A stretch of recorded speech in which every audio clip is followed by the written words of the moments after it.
Hello, dear Pisces. Welcome to. This is Gwendolyn. Welcome back to the channel, or if it's your first time here, welcome. This video is going to be a monthly tarot for Pisces for Moon. And as I shuffle the cards here, I'm just going to talk a little bit about what's going on in the sky for this month. So we just ended with a full moon in Sagittarius, and that brought some truths to the surface that were for release. Just purging old things that needed to come out and, be released to the ethers for healing or just for clearer understanding. And in some way, they have felt severe. We just had Uranus enter Taurus, so there have been some shakeups. But it's all for forward progress. And the moon has a little bit of a lighter feel. It's got kind of this sparkly, fun energy to it. We just entered Gemini season, and we have a new moon in Gemini on the 13th. And this is really a special new moon. It's got a feeling of good luck to it. It's well aspected with a lot of fixed stars. And it's in Gemini, which is in your 4th house, Pisces. So this can mean a new home for you or something new regarding your home. Maybe someone new is coming into your home, or you're doing something new with the home, like a new renovation or remodel, or even planting a new garden. But for some of you, it may be a literal opportunity for a new home, or even just planting seeds about where you would like a new home to be. So it's 4th house, which is all related to the home, parenting, nurturing. For some of you, it'll be becoming new parents. And it's just got a really fun, sparkly, spontaneous energy to it. Just like Gemini. If you think about how Gemini is sort of like Quicksilver, it's got that feeling to it. And then, and it kind of guides the rest of the month too. The Sabian symbol for the degree that it's hitting at Gemini is 3 fledglings in a tree. And it's just making me think of that Bob Marley song of 3 little birds, where it just says every little thing's going to be all right. It's got this really just fun, sweet, innocent energy to it. And then at the end of the month, we have a full moon in Capricorn, which is in your 11th house, Pisces. And that's all about social structures, networks, your outer environment, humanity. So there may be something that you are releasing or that's coming to culmination in terms of your social circle or your friendships, things like that, or it just may be highlighted and featured and illuminated there. This full moon is conjunct Saturn, so it may have a little bit of a heavy energy. It may feel very serious, but it's sort of like the last full moon.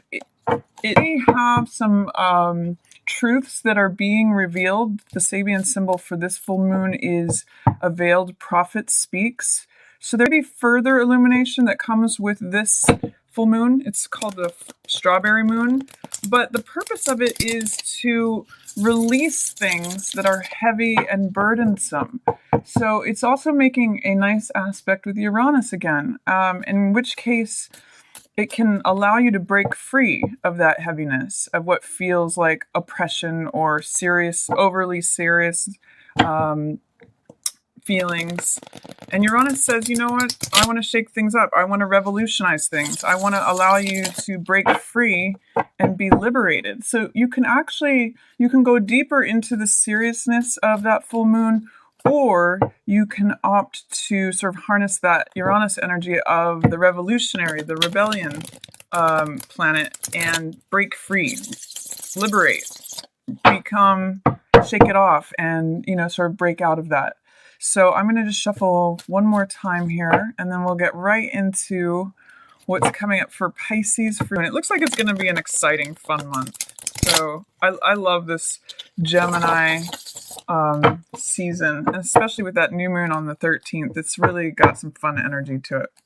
So let's see what's coming up. You've got the Page of Wands, Daughter of Fire in reverse.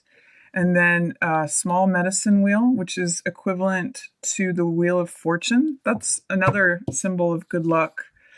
Just things changing, things turning in your favor, Pisces. Then we have Seven of Water in reverse, which is called excess in this deck. Usually means having lots of options. Father of Air, which is King of Swords. So there could be an air sign involved. Four of Air, contemplation. Son of Air, which is the Knight of Swords. Looks like things happen quickly after a period of contemplation in the middle of the month. Then we have Four of Fire, which is completion. Again, interestingly, that has to do with the home. So it's echoing that new moon right in the middle of the month, that new moon in Gemini in your 4th house, Pisces. Then we have Vision Quest in reverse. Five of Staves or Five of Fire. And then Ace of Water, Ace of Cups. That's a beautiful card here at the end of the month. Clown in reverse, which is equivalent to Fool. And then we finish up with Nine of Earth, which is called accumulation in this deck. So I'm going to go through each of the cards and let's take a look at what's happening. The first card I see is Daughter of Fire. So this is Page of Wands in reverse. And whenever I see this card, I always think of a really active teenager. This is fire energy, and it means fire going in all directions. Usually in the upright position, this is a card of optimism, motivation, passion, action. I always think of an athlete that's saying, just put me in the game, coach. Just get me in there. I'm ready. And so it's young energy, but it's kind of unbridled fire energy. It's like going in all directions.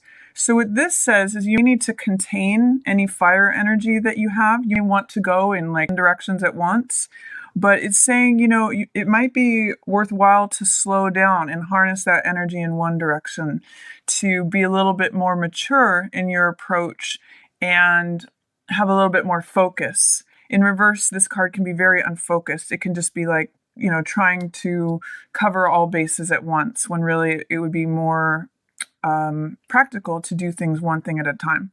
So that's what this is saying, is maybe if you're having restless energy and you want to go, it's saying, pull it back a little bit, take it easy. Maybe don't rush forward with action. Sometimes this can be action without thought. And then I see good things happening here for you. You've got Small Medicine Wheel, which is the Wheel of Fortune. This means, again, good luck. Tables are turning. Who is on the bottom will be on top, and who is on the top will be on the bottom. It means the changing of the seasons. It means being patient with allowing time to evolve things in the way that they naturally do. It's not trying to push things going faster, and it's not trying to slow things down, but it's going in accordance with the natural unfolding of time. So when this card appears, it's saying that you are just sort of going with the flow. You're allowing things to unfold. You're turning with the seasons as they go. And you're allowing, it's a real card of allowing, because you're allowing what is happening to happen and not trying to force it, not trying to restrict it, but actually just allowing time to unfold as it naturally does. So but these cards say that at the opening of it, you're allowing things to just be in the flow. Don't try to expend too much energy into forcing anything or making anything happen, or trying to go in too many directions at once. This can be unbridled energy, and it's saying, just slow it down, take it easy, take a pause, just let things roll. And then here you have Seven of Water in reverse, which in this deck is called Excess. And with this card, I think Aquarius got this too, where it's in reverse. It can mean letting go of options that are no longer serving you. In the upright, Seven of Water can usually mean having lots of choices. You can see that there's two vessels here that are holding water, and then some of them are cracked and are draining water out of them. Water usually represents emotional energy. So with the reverse Seven of Water, excess, it means that you may be trimming things away, trimming things out, like taking things out that aren't serving you. Maybe you had a connection that was emotionally based, that is draining you instead of filling you. And this means you're culling away the vessels that are draining water out, essentially, the ones that aren't holding anything, and keeping the ones that are solid, are whole, are providing sustenance to you. So I'm kind of just seeing this as clearing clutter. in terms of options and choices, and trimming the fat. Like, if this is a card of excess, in the reverse, it's saying it's getting rid of the excess, getting rid of the vessels that aren't holding water. And then we have Father of Air. This is King of Swords. So this is someone who is usually an expert in their field. There's someone who is very logical, rational, analytical, speaks clearly and precisely, and they're usually in alignment with truth. In the reverse, it can mean that they are not speaking their truth. But I'm seeing with Father of Air, it could just be an air sign that's involved. That would be Gemini, Libra, or Aquarius. So this is saying, just observe your involvements with someone who is very rational, logical, very direct, and see if you can learn from that, but also learn from the low side of that, which can be manipulation or not speaking truthfully. You can learn from both the high side and the low side of this card, in the upright and the reverse. So that's showing up for you as well. Then I see we have Four of Air coming up, which is a time of rest, time of recuperation. I call this the R&R card. And Four of Swords means taking a break, thinking things over, not taking action, which also echoes this card here. These cards here are both fire cards. We've got the Four of Fire and the Daughter of Fire, and so they're really active cards. And this card is called Stress. It's also known as a conflict card. I sometimes call it playing versus fighting. But what this is saying is, take a break. Don't get involved in where all the fire energy is, the unbridled fire. Just take a pause and take a break from the action. Reflect. This is a card of being quiet, of recuperating, reflecting on things, thinking about things, meditating, just letting your thoughts sort of turn over in your mind. In the cards or decks, it's got 3 swords hanging up on the wall, which is figurative of hanging your thoughts up on the wall and just kind of musing on things, not taking any direct action. So that's showing up for you at the middle of the month. Then I see the Son of Air, which is quite different from this card, which means going forward quickly. Once you've sort of thought things over and reflected on things here at the middle of the month, this is charging forward. This is a take no prisoners card. This is a card of speaking first and thinking later. So he is very direct, very blunt, he's very incisive. So he's logical, just like this king. But sometimes he rushes forward too quickly. So be careful when this card shows up for you that you haven't been saving up all your reserves of thought and then you just let it all out in one big burst. You may want to pace yourself, but I see a lot of forward movement after this pause. I see another card of stability. This is Four of Fire, which is completion, again relating to the home. There may be something that you're completing and starting anew in terms of your home, Pisces, especially in the middle of the month, in this new moon in Gemini in your 4th house of the home. So something's completing and very potentially something new is being planted. You be venturing out and exploring new horizons with this card. And it may be, a completion regarding the home. What else we have here in the middle of the month is Vision Quest in reverse. So this is a card of revelation, of seeing what's possible. It's a card of having sort of an epiphany, having a vision come to you and seeing where it is that you want to go. He's heading off into, another vista. So with this in reverse, there may be some fear, doubt, or resistance about heading into another vista, having a new vision, going somewhere that is beyond your normal routine.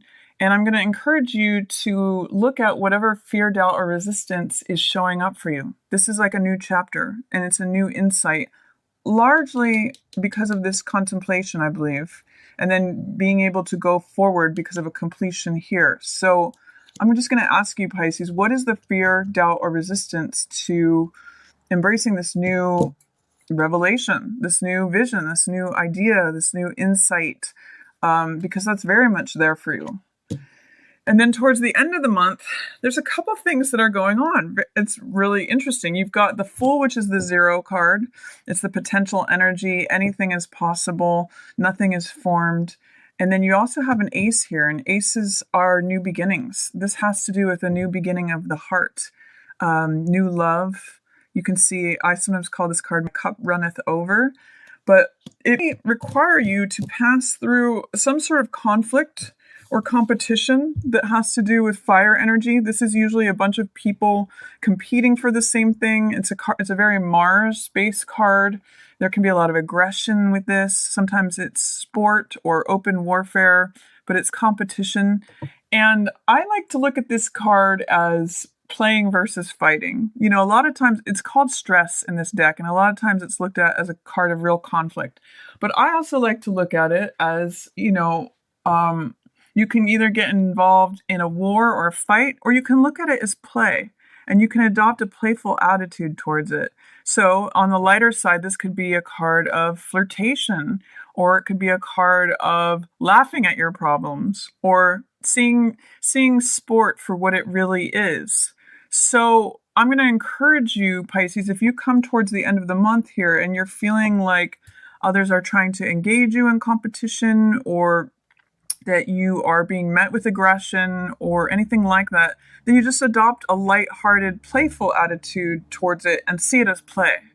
That's the lighter side of this card. And then I see potential for, new love, new beginning in terms of your heart, feeling like your heart is flowing over with emotion, that your cup runneth over. This is a real card of new joy, new passion, new creativity, feeling totally immersed in something as far as your heart goes. So that's a nice beginning. And, you'd be fearful or resistant to taking a leap of faith. This is the Clown card, which is also equivalent to the Fool. And there's this image of this big cat behind him, which usually symbolizes strength. And you can see he's just about to jump off this cliff. It's a real card of faith, of trust, of feeling like the world is open to you. And it's a card also of being carefree and lighthearted. Fool also has a great sense of humor. This is like the comedian card. So is there a fear, Pisces, with this in reverse about taking a leap of faith? Having faith or having trust in the universe? Is there something that is keeping you from that? Because it is showing up for you, and it is connected to this accumulation card. This is 9 of coins, which means having made some good decisions and having had self-discipline of putting yourself in a good place. So what I get the sense, Pisces, especially towards the end of the month with this full moon in Capricorn in your 11th house, is that by confronting whatever your fears are, with taking this leap of faith, with believing that all things are possible, with having this sense of humor and flexibility, that you actually, if you're able to remove that level of fear, doubt, or resistance, you actually put yourself in a very good place, very stable, very, it's full of riches and things that are ready to be harvested. It's allowing these riches to come to you through the belief and the faith that they're possible. In the reverse, it's saying, I don't trust it. I don't believe it's possible. Therefore, it doesn't come. That fear, doubt, or resistance keeps it at bay. But if you're able to challenge that, to open your heart, to receive it, it's all there. The accumulation, the good decisions that you've made so far, the self-discipline that you've had so far, this lightness and this open-heartedness brings you a lot of riches, a lot of, fruits on the vine. So I'm going to encourage you to, it's funny I use that word, encourage you to have courage. Trust that this big cat is there behind you, supporting you. This is your strength. This is your own courage. It comes from the French word for heart. Trust your heart. Trust is a big word for that card of the Clown or the Fool. Have trust and faith, and then good things come to you. So that's a reading for you, Pisces, for Moon. I think it's going to be a really fun, really lighthearted, sort of, again, just sparkly month, full of potential energy for you. You want to take some time to reflect and not have, unbridled going forward motion. You might just want to think things over after you've sort of separated things and find out what serves you and what is dissipating energy, and then see if you can embrace this new vision. See if you can embrace this new trust, this new faith, and potentially this new love. And if there are conflicts that come to you, try to keep a lighthearted attitude towards them. Look at it as play instead of challenge and conflict. So that is reading, and if you enjoyed it, feel free to give it a thumbs up or share it with another Pisces. If you have any questions or comments, feel free to put those below, and I love to respond to those. And if any of you are looking for life coaching sessions, my friend Jeannie is a life coach. She's wonderful, and I will have a link to her website down below. It's jeannielawrence.com. And if you'd ever like to book a personal reading with me, you can do that at readingsbygwendolyn.com. And as always, I just want to thank everyone so much for watching. Yours in the stars.